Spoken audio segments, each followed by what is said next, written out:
Hello student, welcome back to my YouTube channel math with Shivraj. तो मैं आज आप लोग के सामने अब बिहार बोर्ड का जो फिजिक्स का पहला चैप्टर प्रकाश का परावर्तन है उसका टॉप 30 ऑब्जेक्टिव क्वेश्चन कराने जा रहा हूँ।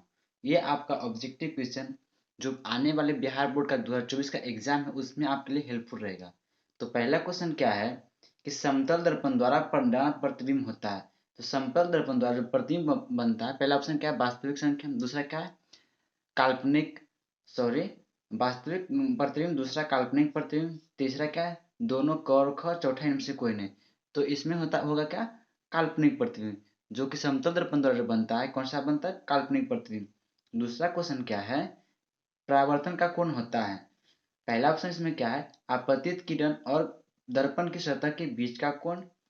दूसरा क्या है आपतित किरण और दर्पण की सतह पर खींचे गए अभिलंब के बीच का कोण। तीसरा ऑप्शन क्या है परिवर्तित किरण और दर्पण के सतह के बीच का कोण। और चौथा ऑप्शन क्या है परावर्तित किरण दर्पण की सतह पर खींचे गए अभिलंब के बीच का कोण। ये खींचे गए यहाँ से शायद नहीं दिख रहा होगा, शायद दिखा होगा खींचे गए।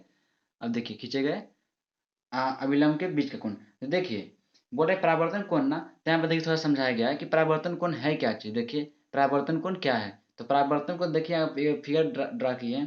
एक लाइट जो है आ रही है किसी सरफेस पे, ठीक नहीं, और उस सरफेस से आकर क्या हो रही है टकरा रही है, तो ये आपतित किरण होगी और ये क्या होगी परिवर्तित किरण होगी। और इसके बीच का जो ये हो गया क्या हो गया अभिलंब हो गया। और ये कौन हो गया आपतित कोण और ये कौन परावर्तित कोण। तो परावर्तित कोण किसके किसके बीच बन रहा है, तो परावर्तित कोण जो बन रहा है अभिलंब और जो रिफ्लेक्टेड राइट यानी कि आप अभिलंब और परावर्तित किरण के बीच का जो कोण बन रहा है उसे कहते हैं परावर्तित कोण। तो इसका ऑप्शन क्या होगा 4 नंबर, परावर्तित किरण और दर्पण की सतह पर खींचे गए अभिलंब के बीच का कोण ही जो होता है परावर्तन कोण कहलाता है। अगला क्वेश्चन क्या है, अगला क्वेश्चन दिख रहा होगा आपको कि प्रकाश के परावर्तन के कितने नियम हैं। तो प्रकाश के परावर्तन के 2 नियम है। प्रकाश के परावर्तन के कितने नियम है 2 नियम है। उसके बाद अगला क्वेश्चन क्या है निम्नलिखित में किस दर्पण द्वारा किसी वस्तु का वास्तविक प्रतिबिंब मिल सकता है। किस दर्पण द्वारा किसी वस्तु का वास्तविक प्रतिबिंब मिल सकता है। तो किस दर्पण द्वारा मिल सकता है, ऑप्शन 4 को दिया हुआ है आपके सामने। पहला ऑप्शन है समतल दर्पण, दूसरा ऑप्शन है अवतल दर्पण, तीसरा है उत्तल दर्पण, चौथा है तीनों प्रकार के दर्पण।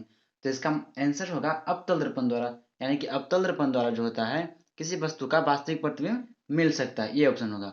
अगला क्वेश्चन क्या है, अगला क्वेश्चन आपको शायद दिख रहा होगा 5 नंबर क्वेश्चन। 5 नंबर क्वेश्चन क्या है कि निम्नलिखित में से किस दर्पण द्वारा किसी वस्तु का आभासी प्रतिबिंब प्राप्त किया जा सकता है। तो आभासी प्रतिबिंब पहला ऑप्शन क्या है केवल समतल दर्पण द्वारा, दूसरा क्या है केवल अवतल दर्पण द्वारा, तीसरा क्या है केवल उत्तल दर्पण द्वारा, चौथा क्या है उपयुक्त तीनों प्रकार के दर्पण द्वारा। तो अभी अभी आपको स्टार्टिंग में पहला क्वेश्चन ही बताए थे कि समतल दर्पण में कैसा प्रतिबिंब बनता है, तो समतल में भी आभासी बनता है, उत्तल में भी आभासी बनता है और अवतल में भी आभासी बनता है। तो इसका आंसर क्या होगा तीनों प्रकार के दर्पण, तीनों प्रकार के दर्पण में आभासी प्रतिबिंब हम लोग प्राप्त कर सकते हैं। अगला क्वेश्चन क्या है वस्तु से छोटा और आभासी प्रतिबिंब इनमें किस दर्पण से प्राप्त होता है। मतलब क्वेश्चन फिर से पढ़ रहे हैं वस्तु से छोटा और आभासी प्रतिबिंब इनमें से किस दर्पण से प्राप्त होता है। तो पहला ऑप्शन आपको दिख रहा है साफ साफ, पहला ऑप्शन यह दिख रहा है समतल दर्पण, समतल दर्पण से अवतल दर्पण से, तीसरा क्या है दोनों से, चौथा क्या उत्तल दर्पण से। तो इसका आंसर क्या होगा देखिए पहले से रेड पेन से हम टिक कर दिए कितना किसका क्या होगा इसका उत्तल दर्पण से।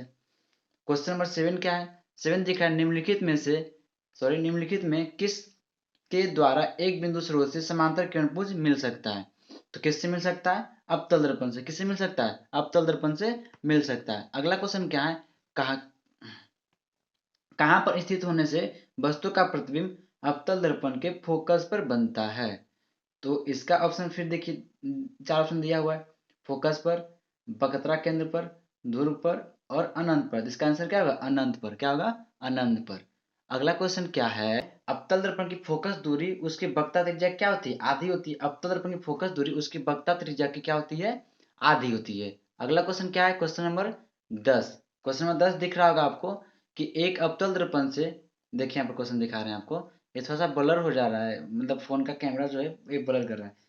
फिर भी देखते हैं अगला क्वेश्चन क्या है एक अवतल दर्पण से वस्तु की स्थिति फोकस और ध्रुव के बीच हो तो प्राप्त प्रतिबिंब होगा। तो प्राप्त प्रतिबिंब क्या होगा, यहाँ पर भी आपको 4 ऑप्शन दिख रहा है। 4 ऑप्शन क्या है, पहला ऑप्शन क्या है वास्तविक और बड़ा, दूसरा क्या है वास्तविक और छोटा, तीसरा क्या है आभासी, चौथा क्या है आभासी और छोटा। इसका ऑप्शन क्या होगा ये आभासी और बड़ा। अगला क्वेश्चन दिख रहा होगा आपको, किसी अवतल किसी अवतल दर्पण द्वारा आभासी यानी कि काल्पनिक सीधा और आवर्धित प्रतिबिंब तब बनता है जब वस्तु की स्थिति होती है। पहला ऑप्शन क्या है वक्रता केंद्र पर, शायद ऑप्शन नहीं दिख रहा होगा, यहाँ पर देखिए। हाँ पहला ऑप्शन क्या है वक्रता केंद्र पर, दूसरा क्या है वक्रता केंद्र से परे, तीसरा क्या है फोकस और वक्रता केंद्र के बीच, चौथा क्या है दर्पण के ध्रुव और इसके बीच। तो इसका ऑप्शन क्या होगा ये होगा चौथा नंबर, दर्पण और उसके ध्रुव के बीच ही होगा। तो अगला क्वेश्चन क्या है, क्वेश्चन नंबर 18 ये है, एक गोलीय दर्पण द्वारा बने प्रतिबिंब आवर्धित एवं ऋणात्मक है, इसका अर्थ यह है कि प्रतिबिंब, पहला ऑप्शन वस्तु का बिंब से छोटा, वस्तु से बड़ा, सीधा और घ में क्या उल्टा। इसका आंसर क्या होगा उल्टा होगा। तो आई होप आपको वीडियो अच्छा लगे तो मेरे चैनल को सब्सक्राइब कर दीजिए और बेल आइकन को दबा दीजिए, क्योंकि मैं जब तक ये 2024 का एग्जाम बोर्ड का 10th का खत्म ना हो जाए तब तक मैं ऐसे छोटे छोटे शॉर्ट वीडियो आपके लिए लाता रहूँगा, ताकि आपको एग्जाम में ऑब्जेक्टिव क्वेश्चन साइंस का हो या फिर मैथ्स का हो या फिर एसएसटी का हो, किसी का भी हो, तो आसानी से सॉल्व कर सके। तो अगर फिर से बोल रहे वीडियो अच्छा लगे तो चैनल को सब्सक्राइब कीजिए। Thank you.